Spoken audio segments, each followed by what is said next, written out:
So Neil, we've got a different backdrop today. What's going on? We do, mate. We're here at the Casa della Neill. Okay. Pretty much where I live. Yeah. No, so we're out of your studio, and you've hooked me up with a camera to do a bit of filming on my own, Yes. which I'm a bit sus on. But we'll hopefully be producing a bit more content in the clinic here while we do some fits and stuff, and getting that out to the viewers, and hopefully people like that kind of stuff. We'll see how we go. Yep. There's a CrossFit gym somewhere though. There could be a bit of banging and cracking. CrossFit gym upstairs on level 2. So if you hear some what sounds like thunder in the background, that is just people dropping 200 kilo weights on the floor. So we're going to do a quick video. This is something that I get asked a lot via email, mostly from my old clients, but also, you know, a lot of people are going to be interested in this topic, which is basically how to replicate your position on a new bike. So Wow. you've bought a new bike, or in my case, a very old dodgy bike, which I've brought in as a prop, which is pretty well used. You've bought a new bike, and you want to make sure your position is the same because you've been happy with your old position and you want to replicate it really accurately. So I'm going to go through the steps that you need to do this first up here today. You need 3 tools, only 3, and 4 if you include a pen. So we'll go with 4 tools because you need to write these numbers down, right? Okay. But you need 4 tools, 3 you can get away with.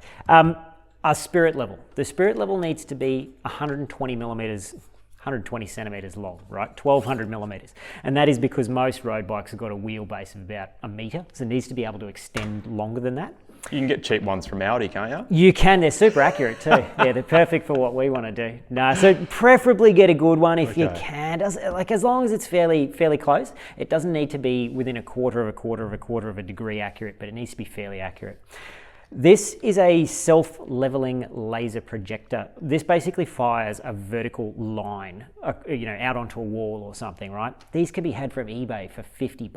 Pretty cheap, super handy to have around the home as well in the garage. If you want to hang a picture or something, or get a level projected onto a wall for the bottom of a print that you put up on the wall, something like that. This is a tool that you'll probably use if you're a bit of a DIYer around the house as well. And the humble ruler. Most people have got one of these. And a pen to write it down. You can't forget that. So what we're going to do is measure this bike up and write down the numbers, and I'll show you exactly how you need to do it. Now, the most critical thing before you start is that the bike is level. Don't assume that your floor is level. The bike needs to be perfectly level between the axles, and we'll get some close-ups of this later, but this bike has been leveled already on my super amazing jig here, which levels the front of the bike up and down. But you need to mount your bike in a trainer or somehow fix it at the back end and then lift the front tire up so that it is perfectly level between the axles. This is the most critical step. If you get this wrong, if this is off by 1 degree, let's say that the front is up by 1 degree, the seat tube angle of the bike changes by 1 degree. It basically moves the seat back. If you've got a normal seat height of like 750 millimeters, your seat will move back about 6 or 8 millimeters. I think I've done the maths once upon a time on that, but that will change your seat setback dramatically if the bike isn't level. So you've got to make sure the bike is perfectly level before you start, before you do anything, and then you know that all the dimensions that you're about to take off it are going to be perfectly relevant with respect to that level. How would you get the front level? Like books or? Books, a phone book, not that anyone's got phone books anymore, mate. Okay. But yes, pack the front tire up with magazines. You can open the pages of the magazine and get it just right, close down if you want it a bit higher. I have a jig which obviously levels the bike up really neatly, but I don't expect anyone to have something like this at home. But magazines under the front, really good way of doing it. And it needs to be fairly level with respect to the side to side. You don't want the bike tipped over on an angle. Just get it there and get it solidly braced. It's ideal if you can mount it in a trainer, if possible. So we'll move around the bike and I'll show you now how we're going to measure this up. Okay, Cam, we've got the bike leveled, and I keep reiterating that, but I'll say it a million times. The bike is perfectly level. It has to be before you do the next couple of steps. So the first thing we're going to do is measure the seat height. This is pretty straightforward. The easiest way is to take a dimension from the center of the rotation of the crank to the saddle through the center line of the seat's rail. So what I've done is I've just measured the rail of an SMP here is 100 millimeters long, and I've just put a little whiteout mark, 50 millimeters along that, to give you the center of the rail. And we're basically going to measure from the top of the seat through that center line of the rail down to the center of the cranks down here.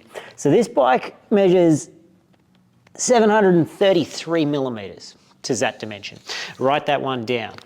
The next one, and this is the most critical and tricky part of the whole deal, is the seat setback. Now I'm going to be really annoying for you here, Cam. I'm going to turn the lights off so that you can see what we've done here.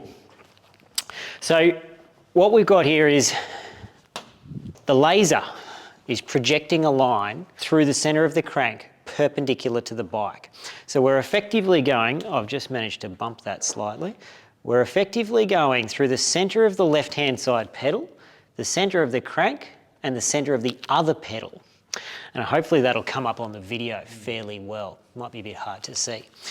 But that tells us that there's a vertical line being projected perpendicular to the bike through the centre of the crank. And then measuring the seat setback and the reach is really simple from here. So we can put our steel rule on the nose of the saddle, and we have a dimension there of 55 millimetres. So the centre of the bottom bracket is 55 millimetres in front of the tip of the seat. So this is by far the best way, but if you don't have the laser, you can get a weighted piece of string, a plumb bob if you like, or even, you can dodge one up, you can get a fishing sinker and a bit of fishing line, drop that down from the nose of the seat and measure how far behind the bottom bracket it goes. Hopefully that makes sense. So this gives you these two dimensions, the seat height and the setback, both place the position of the saddle, obviously relative to the center line of the crank, up and back. The other thing you'll want to do now is also measure the... Can we turn the light on now? Absolutely, yeah. The other thing you want to do is measure the saddle's angle, which is pretty critical because the saddle angle can change the seat height and it can also change the effective setback of the rider. So the spirit level from the highest point, which is typically at the rear of the seat, you can then take a number here where the nose of the saddle rises up at the front. And this particular SMP here is about 13 millimetres nose down, I would call that. There's a couple of different ways you can do this, but if you happen to have on your iPhone a digital angle gauge, you can just lay something across there and then measure the angle. That'll get you pretty close, right? But this is another way if you don't happen to have an angle gauge that's very accurate on your phone, or if you don't have a digital inclinometer like we often use when we're measuring it ourselves here. So you've got the saddle angle, the seat height, and the seat setback. And all these three numbers place the position of the saddle relative to the pedals or the crank center line very accurately. So the next thing you want to do is measure how far away the bars are from the saddle. This is pretty straightforward. I've still got my laser projecting the line through the center line of the crank. From the flat of the bar, you will see, I don't know if that'll come up on the video, we've got 449 millimetres here, if the laser is actually showing up there very well. The laser. Yeah, it's not. It's You can just see it, yep, 449 millimetres. I'm a bit shaky. Yeah, so we can do a little bit of maths here.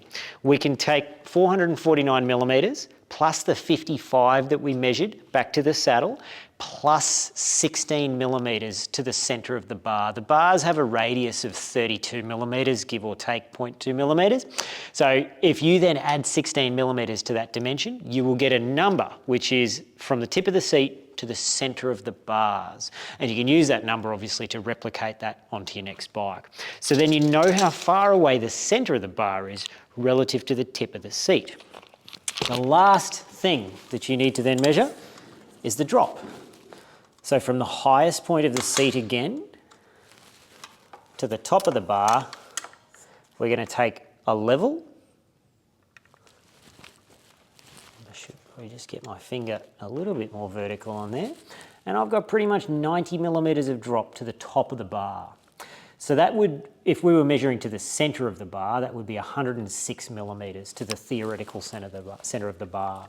So you basically come up with 5 numbers here. You got your seat height, your setback, your reach, your drop, and your saddle angle. You write them all down, and you can use this to replicate this onto another bike. So the steps are, if you've purchased a new bike, this will work beautifully if you're using the same saddle. If the saddle is different, a lot of these numbers are going to get thrown out. If the hoods are different, if you go from a small mechanical group set hood that's quite short to a big hydraulic hood, that's going to change the effective reach. If you change the reach of the bar, it's going to change it a little bit. If you change the crank length, it's going to change it a little bit. So use these as a ballpark measurement to get it all really close if any of those things have changed. If you're using all the same gear, it will be Perfect, absolutely perfect if you can replicate this.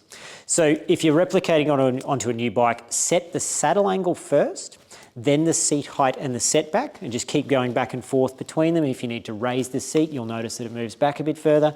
Pull it forward to match the dimension that you took off the bike before. And once you've got the saddle in the correct place relative to the crank center, then you can measure the reach and the drop. And measure, raising or lowering the bars is pretty straightforward.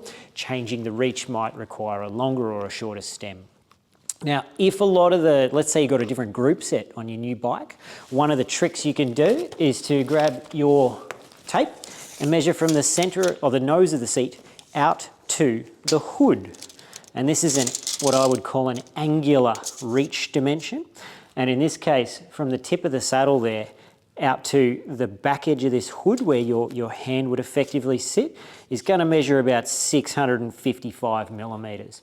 So if you've got a different group set with a bigger hood, you might want to take a bit of a look at that number and say, oh, it's a bit it's further away, because that's going to sort of effectively dictate where your hand sits because of the different shaped hood. It'll also take into account a little bit of the different reach of your new bar. So that's a really handy one to take as well. If you're feeling like you've measured it all up and it's pretty close but it feels longer or shorter, that might be why, because of the different group set that's on the new bike. So that is how to replicate your position onto a new bike. And again, make sure the bike is level before you start.